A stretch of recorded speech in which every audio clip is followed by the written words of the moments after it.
We turn our attention now to developments across Central Africa, where political transitions, humanitarian crises, and shifting regional alliances continue to shape the outlook for millions there. The Central African Republic is preparing for a crucial election later this month, and growing concern about insecurity and the shrinking space for opposition. At the same time, conflict in Sudan is pushing away new waves of displaced families into neighboring Chad, a country already struggling with its own economic and humanitarian pressures. And across the wider region, issues from the political detentions in Cameroon to new energy projects in Angola and diplomatic maneuvering around the DRC-Rwanda peace process, all making headlines in the region. And to help us make sense of these stories, we're now joined by geopolitical analyst Aaron Mugambi. Aaron, thanks very much indeed for joining us. Welcome. Thank you for having me. Good morning, Peter, and good morning to our listeners this morning. So let's start in the Central African Republic. How significant is this month's election, and what are the main concerns being raised about the credibility of the process there? Well, this election is very significant because it is the first election that takes place after a constitutional referendum. So there was a referendum that took place in 2023, and basically this referendum was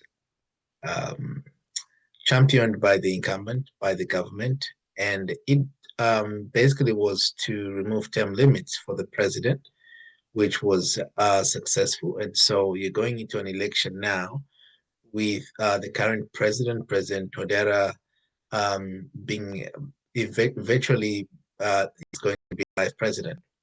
There is no term limits that is imposed on the presidency now, but also this is a crucial election because we have this election as the first one for municipality or local government elections. So there's a lot going on. There are some concerns around this election. First of all, there's a lot of suppression when it comes to the opposition, when it comes to those who seem to be viable candidates that might challenge the president. Two of them were, in fact, disqualified until November 14th, when the Constitutional Court actually reinstated and approved their candidacy. So there's a lot of maneuvering that is going on the part of the government to create an unfair advantage for the incumbent. Is he reading the room? If we look across the continent and the region, this kind of trying to extend your stay is meeting with a lot of pushback, sometimes even with coups. Absolutely. We've seen that in some parts of Africa, especially West Africa. The coups, military coups, are becoming quite a thing of our time. But I don't think that it matters to some of these so-called leaders and presidents of Africa if they're reading the room correctly or not. I think what matters to them is to make sure that they get what they want and do it by any means necessary. So I don't think that he's reading the room correctly, but I think that he is up to no good and is ill-bent to make sure that he gets his way. Turning to Sudan's conflict spilling over into Chad, what's driving the latest wave of Sudanese families fleeing into an already overstretched country? We've seen that at least 4.3 million people have actually moved from Sudan into Chad, and there's been at least 12 million people who have been displaced either internally or externally from Sudan. The ongoing conflict and the war that's been raging has no signs of slowing down or coming to an end anytime soon. Therefore, the situation for the people in Sudan still remain dire.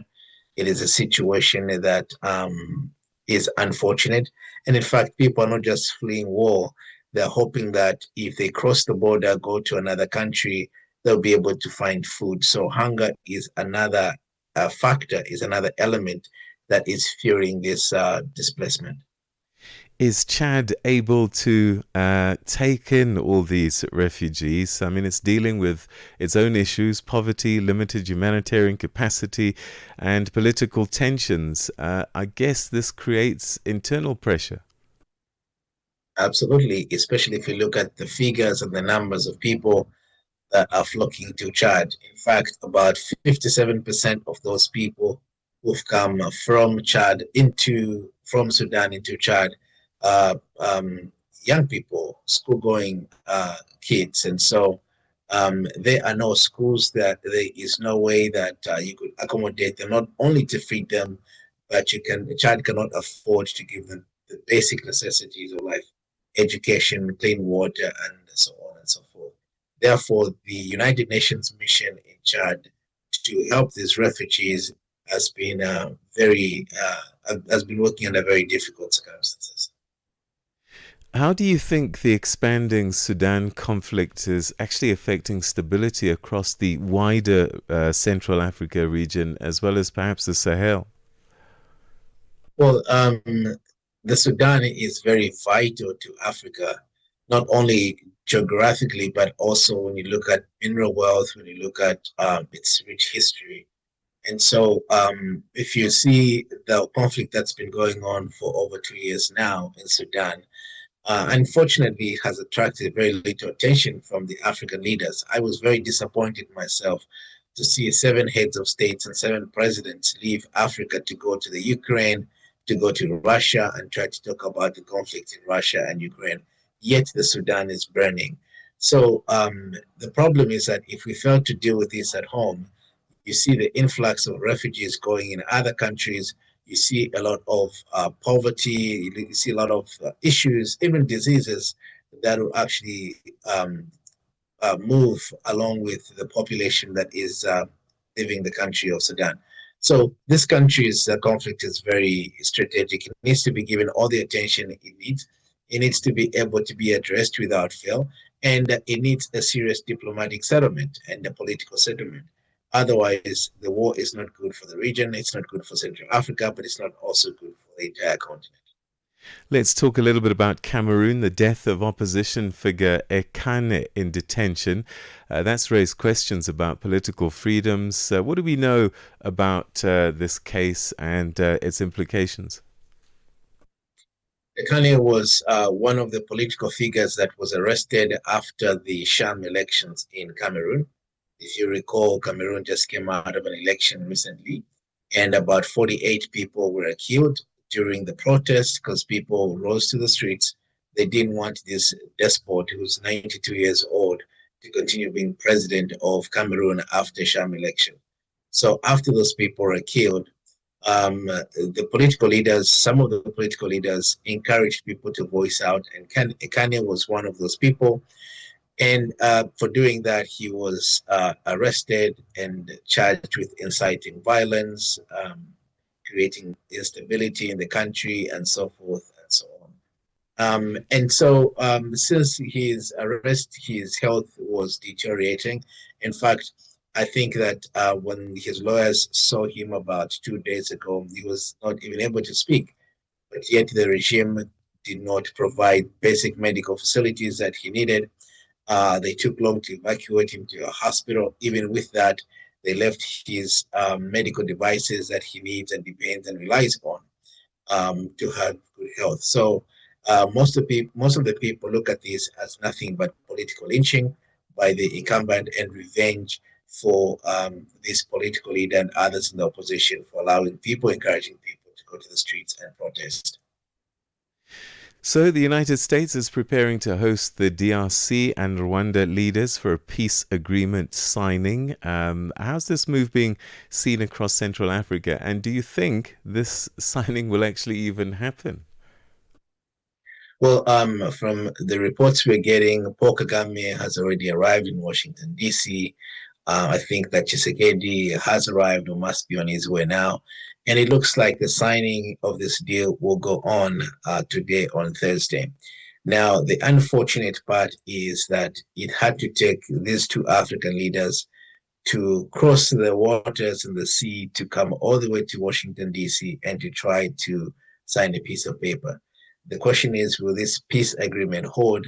I think that is yet to be seen. Because if you recall, there's been meetings before this, meetings in Qatar, in Doha, between the two parties, Rwandan side in the DR Congo. And this is over the conflict in the eastern part of the DR Congo and the role that the M23 plays, which has been accused of being backed by the Rwandan Defense Force.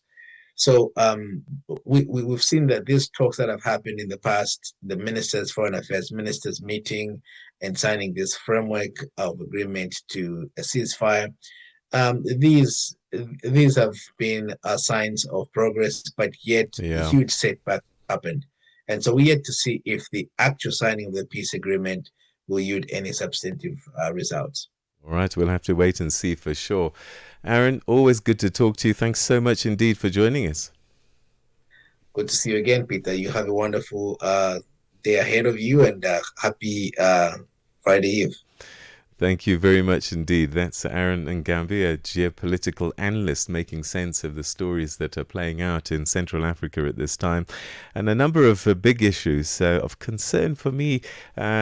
Political opposition dying in police detention. That's never a good sign. Central African Republic, we're seeing leaders there trying to extend their stay in power. And that always creates all kinds of tensions. And I think about Gen Zs and also about military coups, particularly in that region. All right, we'll get on top of those stories for you as they play out. Because right now it's 6:30 and it's time for your news headlines with Onel Nsinsi. SABC News.